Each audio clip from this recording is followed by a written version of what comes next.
കുറ്റാട്ടോളം കൊറോണയുടെ ബഹുമാനപ്പെട്ട വികാരി ജെയിംസ് വില്ലച്ച,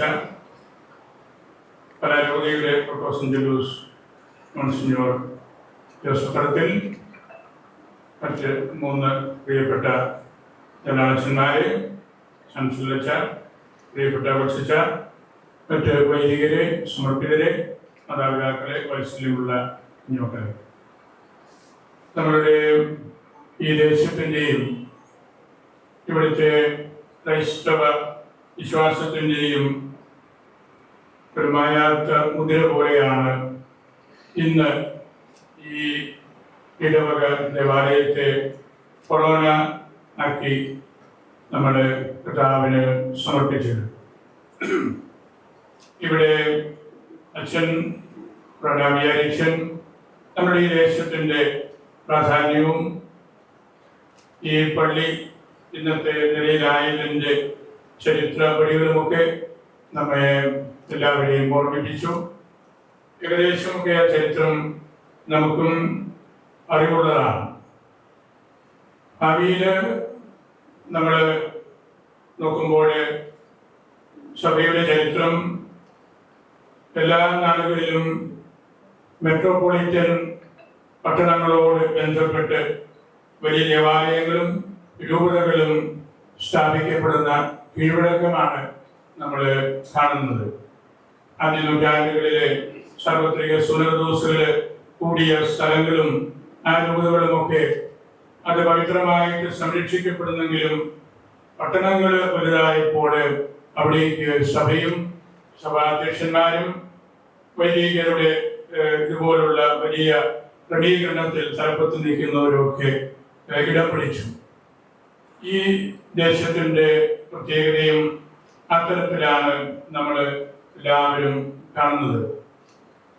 നൂറ്റാണ്ടുകളായിട്ടുള്ള ക്രൈസ്തവ സാന്നിധ്യ ചരിത്രം നമുക്ക് സ്വന്തമായിട്ടുണ്ട്. ഈ പ്രദേശത്തിൻ്റെ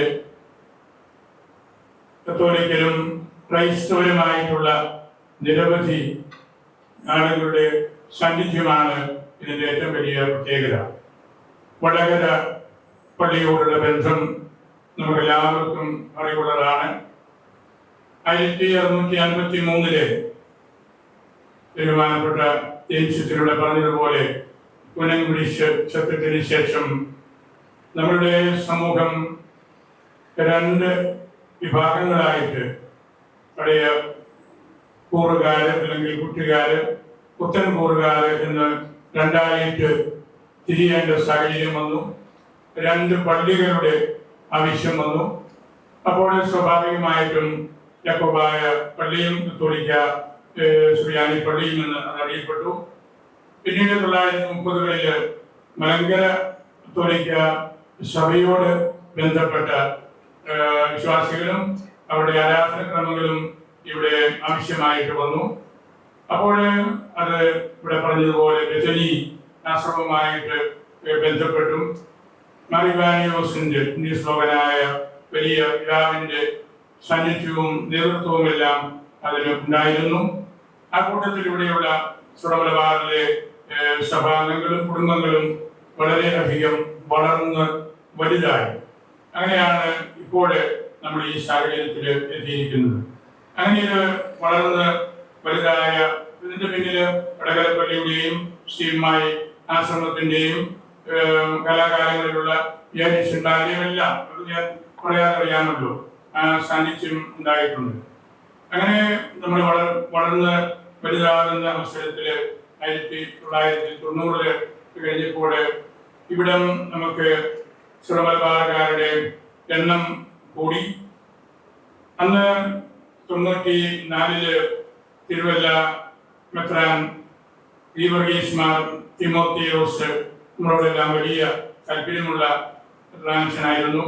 നമ്മുടെ വലിയ പിതാവിനോട് പിതാവിനോട് ഈ സ്ഥലത്തെ അവരുടെ പ്രത്യേകമായ സാഹചര്യത്തെ കുറിച്ച് സംസാരിക്കുകയും അങ്ങനെ തിരുവല്ല മെത്രാന് നമ്മുടെ വലിയ പിതാവിന് ഈ ദേശത്തുള്ള ചപ്പലും അല്ലെങ്കിൽ ഇതിനോട് ചേർന്നുള്ള ക്രൈസ്തവ സമൂഹവും എല്ലാം തരികയും സുറമലബാറിന്റെ നേതൃത്വത്തിൽ ഇവിടെ ഇടവക രൂപീകരിക്കപ്പെട്ട് വളരെ വലുതായ രീതിയിൽ മുമ്പോട്ട് വരികയും ചെയ്തു. അങ്ങനെ ഒരു സാഹചര്യം, വലിയൊരു എവല്യൂഷൻ നമുക്ക് എനിക്ക് പലപ്പോഴും തോന്നിയിട്ടുണ്ട്. ഈ കുത്താട്ടുകുളം സുറമലബാർ സഭയുടെ ഒരു ചരിത്ര പാഠപുസ്തകമാണ്. ഞാൻ അതിൻ്റെ 2-3 നിമിഷങ്ങൾക്കുള്ളിൽ ആ കാര്യം ഞാനിവിടെ സൂചിപ്പിച്ചല്ലോ. നമ്മുടെ സഭയോട് ബന്ധപ്പെട്ടിട്ടുള്ള നിരവധിയായ കാര്യങ്ങൾ ഒഴുകി ചേർന്ന് എത്തിയിരിക്കുന്ന കേന്ദ്രമാണ് ഈ കുത്താട്ടുകുളം. ഇവിടെ വലിയ വചന പ്രഘോഷണങ്ങൾ നടക്കുന്നുണ്ട്. അതുപോലെ തന്നെ ചൊവ്വാഴ്ച ദിവസങ്ങളിൽ യുദാസ് ദേവൂസിന്റെ നമ്മുടെ മാധ്യസ്ഥം പ്രാർത്ഥിച്ചുകൊണ്ടുള്ള നൊവേലകളുണ്ട്.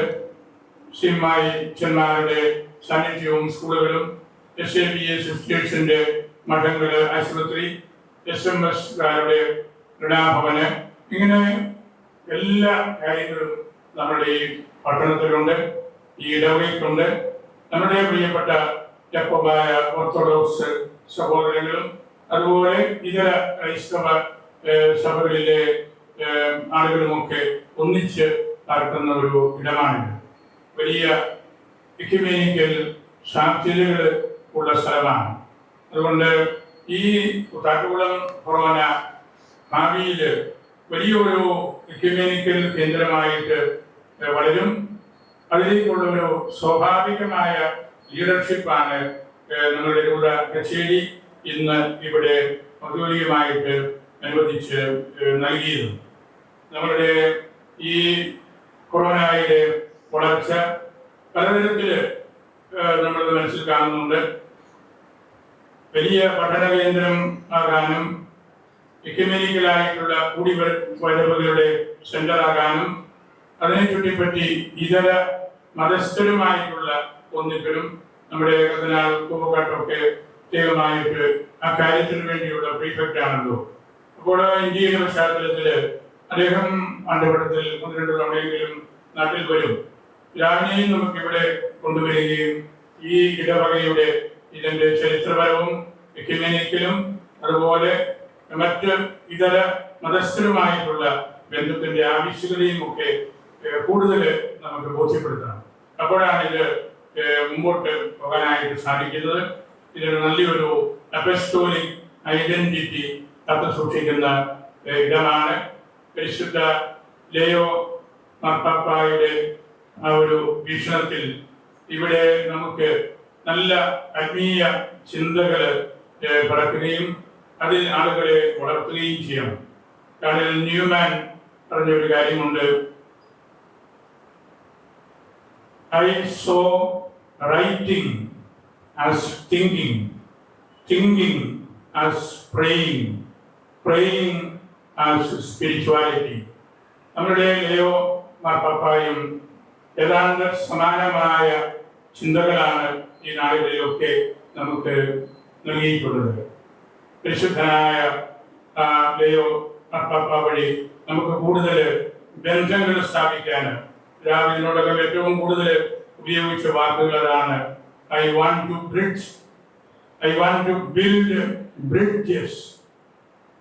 പാലങ്ങൾ പണിയാനാണ് ഞാൻ ആഗ്രഹിക്കുന്നത്. നമുക്ക് കുത്താട്ടുകുളം അതിനുള്ള ഏറ്റവും നല്ല ഒരു കേന്ദ്രമാണ്. ഇത് വലിയൊരു പട്ടണമാണ്, മുനിസിപ്പാലിറ്റിയാണ്. ഇവിടെ സർക്കാരുമായിട്ട് ബന്ധപ്പെട്ടിട്ടുള്ള സ്ഥാപനങ്ങളും എല്ലാം ഉണ്ട്. ഈ നാടുകളിൽ ഈ പട്ടണം വളർന്ന് വളരെ വലുതായി. അതുകൊണ്ട് എല്ലാ അർത്ഥത്തിലും നമ്മൾ ഇതിൻ്റെ നടുവിൽ നമ്മുടെ ഈ ദേവാലയം കൊറോണ ആയത് ദൈവം തന്ന വലിയ ഭാഗ്യമാണ്, ദാനമാണ്. അത് പിന്നീട് ഏറെ താമസിയാതെ നമുക്കൊരു വലിയ കൊറോണ കേന്ദ്രത്തിന് ഉചിതമായ ഒരു ദേവാലയം നമുക്കിവിടെ പണിയേണ്ടതുണ്ട്. ദേവാലയം കേന്ദ്രമാക്കിയാണല്ലോ നമ്മുടെ പ്രവർത്തനങ്ങളും കാര്യങ്ങളും എല്ലാം മുമ്പോട്ട് പോകേണ്ടത്.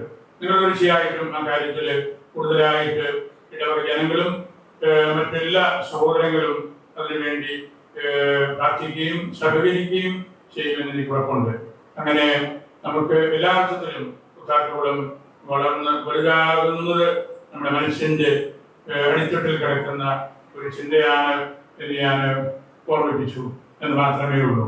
നമ്മുടെ കച്ചേരി നായകന്മാരും ചാൻസലർസും എല്ലാം യുനാനിമസായിട്ട് ചിന്തിച്ച ഒരു കാര്യമാണ് ഉത്താരകുളത്തെ കൊറോണ ആക്കണം എന്നത്. അത് വലിയൊരു കൺസോളിഡേഷൻ ആയിട്ട് ഞാൻ കരുതുകയാണ്. അവരുടെ ആ ചിന്തകളും അതിലൊരു അഭിപ്രായ വ്യത്യാസവും ഒന്നും വരാതെ ഇവിടം ഈ രീതിയിൽ നമുക്ക് ഉയർത്തണം, ആത്മീയതയിലും ഭൗതിക കാര്യങ്ങളിലും എന്നുള്ളത്.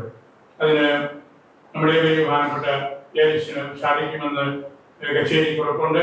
അദ്ദേഹം സമർത്ഥനായ വൈദികനാണ്. MTH ഉപരിപഠനം നടത്തിയ ആളാണ്. നന്നായിട്ട് പ്രാർത്ഥിക്കും. ദീർഘ മണിക്കൂറുകൾ വായിച്ച് ആ വായനയുടെ ഫലം ദൈവജനത്തിന് ക്ലാസ്സുകളിലൂടെയും ദൈവജന വ്യാഖ്യാനത്തിലൂടെയും എല്ലാം നൽകുന്ന ആളാണ്. തുടർച്ചയായിട്ട് അച്ഛന് അസ്റ്റേന്തിയായും വികാരിയായും നിരവധി പള്ളികളിൽ ശുശ്രൂഷ ചെയ്തു. അജപാലനപരമായ നല്ല പരിചയമുണ്ട്. ഭാഷാപരമായ വലിയ മികവുണ്ട്. വ്യക്തിപരമായിട്ട് നല്ല സാമർഥ്യമുണ്ട്. അത് കുർബാനയുടെ അർപ്പണത്തിലും പ്രസംഗത്തിലും ലീഡർഷിപ്പ് നമ്മളെല്ലാവരും അടുത്ത് അനുഭവിച്ച് അറിയുന്നവരാണ്. അച്ഛൻ്റെ കൊച്ചച്ഛനും നോട്ടിക്കൽ ജോസഫ് അച്ഛനും അച്ഛൻ്റെ കൂട്ടത്തിൽ നിന്ന് എല്ലാം കണ്ട് പഠിച്ച് ആ ഒരു ബിൽഡിംഗ് അപ്പിലേക്ക് വന്നുകൊണ്ടിരിക്കുകയാണ്. ഇന്ന് വെള്ളിയാഴ്ചയോടെ പറഞ്ഞതുപോലെ പെന്തക്കോസ്ത ദിനമാണ്. സഭയിലെ ഏറ്റവും വലിയ തിരുനാൾ ദിനമാണ്. ഞാൻ ദീർഘമായ സമയം എടുക്കുന്നില്ല. നിങ്ങൾക്ക് പരിശുദ്ധ കുർബാനയും തുടർന്ന് ഹോമിലിയും ഉണ്ട്. പെന്തക്കോസ്ത ഉത്ഥാനത്തിന്റെ റിസറക്ഷന്റെ എന്താണ്, അത് തമ്മിലുള്ള ബന്ധം നമുക്ക് വേർപെടുത്താനോ അല്ലെങ്കിൽ പെട്ടെന്ന് തിരിച്ചെടുക്കാനോ എളുപ്പമല്ല. ദൈവത്തിന്റെ അരൂപിയാണ് എല്ലാം കൂട്ടി യോജിപ്പിക്കുന്നത്. വിശുദ്ധനായ സിപ്രിയാന്റെ വാക്കുകൾ ഇറ്റ്സ് എ ഹാർമോണിയ എസ്റ്റ്. പരിശുദ്ധാത്മാവ് അതിൽ തന്നെ ഹാർമണിയാണ്, ബാലൻസറാണ്, എല്ലാം ചേർത്ത് പിടിക്കുന്ന കൺസോളിഡേറ്റ് ചെയ്യുന്ന ദൈവമാണ് പരിശുദ്ധ റൂഹ. Outside the church Holy Spirit acts by His power. Inside the church by His person. പിതാവും പുത്രനും പരിശുദ്ധ റൂഹായുമായ ആ വ്യക്തികളുടെ കൂട്ടായ്മയാണ് ത്രിയേക ദൈവം. അത് പെന്തക്കോസ്തായില് നമ്മുടെ കർത്താവിന്റെ പുനരുത്ഥാനത്തിന്റെ അവസാന 50 ദിവസങ്ങൾ പൂർത്തിയായപ്പോൾ ദൈവം നമുക്ക് അനുവദിച്ചു തന്ന വലിയ ഓർമ്മപ്പെടുത്തലും വലിയ ഒരു തിരുത്തലുമാണ് നമുക്ക് എല്ലാവർക്കും ലഭിച്ചിരിക്കുന്നത്. Pentecost is the feast of God dwelling within us. നമ്മുടെ ഉള്ളിൽ ദൈവം വസിക്കുന്നതിന്റെ അടയാളമാണ്. The Spirit is what holds us together.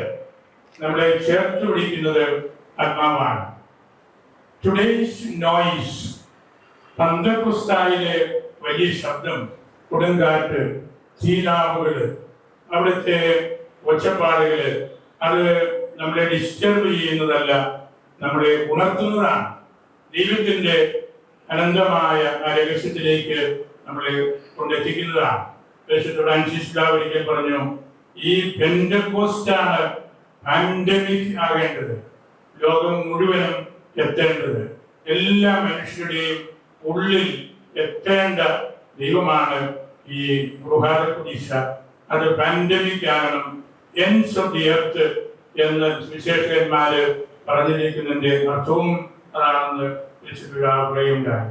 നമ്മുടെ മനുഷ്യരെ സ്വതന്ത്രമാക്കുന്നതും നമുക്ക് നല്ല ആത്മീയ സന്തോഷം നൽകുന്നതും നമ്മളെയും നമ്മുടെ സഭയെയും എന്നും യൂത്ത്ഫുൾ ആയിട്ട് സൂക്ഷിക്കുന്നതും പരിശുദ്ധ റൂഹായാണ്. പൗലോസ് ഈശോ സൗളിനെ കുതിരപ്പുറത്തു നിന്ന് തട്ടിയിട്ടപ്പോൾ അദ്ദേഹത്തിന്റെ കോൺഫിഡൻസ് നഷ്ടപ്പെട്ടു, അദ്ദേഹത്തിന്റെ ഡിറക്ഷണാലിറ്റി എല്ലാം പോയി, അദ്ദേഹത്തിന്റെ ബൗദ്ധികമായ കാഴ്ചപ്പാട് തന്നെ നഷ്ടപ്പെട്ടു. ഒന്നും ചെയ്യാൻ പറ്റാത്ത വിധത്തില് നമ്മൾ ഇംഗ്ലീഷിൽ അപൂർവമായിട്ട് ഉപയോഗിക്കുന്ന ഒരു വാക്കാണ് ഗ്രോപ്പിംഗ്. ഈ ഗ്രോപ്സ് physically and intellectually to find his way. അവിടെ കിടന്ന് വല്ലാതെ വിഷമിച്ച് ആ ഒരു ടെൻഷനിൽ ഉണ്ടാകുന്ന വളർച്ചയാണ് ഗ്രോപ്പിംഗ്. Fallen down, stripped him of his sword, shut his eyes, and thus prepared him for a new journey, a new kind of fighting, a new way of seeing. അതാണ് വാസ്തവത്തിൽ അന്തർക്രിസ്തായില് നമുക്ക് ഓരോരുത്തർക്കും ലഭിക്കേണ്ടത്. ആ ന്യൂ വേ ആണ് നമ്മൾ സഭയുടെ കൂട്ടായ്മയിലും അല്ലെങ്കിൽ നമ്മുടെ ജപാലനപരമായ മികവിലും ഒക്കെ കൊണ്ടുവരുന്നത്. വിശുദ്ധ ലിയോ മാർപ്പാപ്പ പറഞ്ഞു, don't be afraid of big ideas. നമ്മളുടെ വലിയ ദേവാലയം വരണമെന്നും ഈ പട്ടണം എക്യുമെനിക്കൽ കേന്ദ്രമായിട്ട് ഉയർത്തണം, അല്ലെങ്കിൽ ആ രീതിയിൽ നമ്മൾ ശുശ്രൂഷകളെ കൂട്ടിപ്പിടിക്കണമെന്നൊക്കെ പറയുമ്പോൾ ഒന്നും ഭയപ്പെടേണ്ടതില്ല. ആത്മാവ് എന്നെല്ലാം നമ്മെ സഹായിക്കും. ആ രീതിയിൽ ആണ് ഇവിടെ ശുശ്രൂഷ ചെയ്ത മുൻ വികാരിമാര് എല്ലാവരും ഇവിടെ ഉണ്ട്. നമ്മുടെ ഈ പുറനായിലെ അച്ഛന്മാരും എല്ലാവരും ഉണ്ട്. നമ്മുടെ MD ഇപ്പോൾ ചേർന്നിട്ടുണ്ട്. അങ്ങനെ എല്ലാ തരത്തിലും വലിയൊരു കൂട്ടായ്മയുടെ ഒന്നും ചേരലിന്റെ ഒരു അടയാളമായിട്ടാണ് നമ്മളിവിടെ കാണുന്നത്. ആത്മാവാണ് നമ്മളെ നയിക്കുന്നത്. The Holy Spirit moved the conclave to give us an Augustinian with a pastoral heart. എന്ന് ഇറ്റാലിയൻ ലിബേഴ്സൊക്കെ ആ ദിവസങ്ങളിൽ എഴുതിയിരുന്നു. പരിശുദ്ധാത്മാവാണ് കോൺക്ലേവിനെ അത്തരത്തിൽ നമ്മുടെ മുമ്പിലേക്ക് കൊണ്ടുവന്നത്. ഇംഗ്ലണ്ടിലെ പ്രൊട്ടസ്റ്റന്റ് മേലധ്യക്ഷന്മാരൊക്കെ പറഞ്ഞു, കത്തോലിക്ക സഭയുടെ സുഭദ്രമായ ഒരു കാര്യമാണ് ഒരു പരിശുദ്ധിതാവ് കാലം ചെയ്യുമ്പോൾ 3 ആഴ്ചയ്ക്കുള്ളിൽ ഒരു ഒച്ചപ്പാടും ഒരു ബഹളവും പുറത്ത് ആരും അറിയാതെ ഒരു പുത്തൻ പപ്പായെ ലോകത്തിന് സമ്മാനിക്കുന്ന ആ സിസ്റ്റം നമ്മളും കണ്ടുപിടിക്കേണ്ടതാണ്. ഏതൊക്കെ അവര് പറഞ്ഞതും നമുക്ക് തീർച്ചയായിട്ടും അഭിമാനകരമായ വിഷയമാണ്. സമയപരിമിതി പോലെ ഞങ്ങളുടെ വാക്കുകളിലൂടെ ഉപസംഹരിക്കുകയാണ്.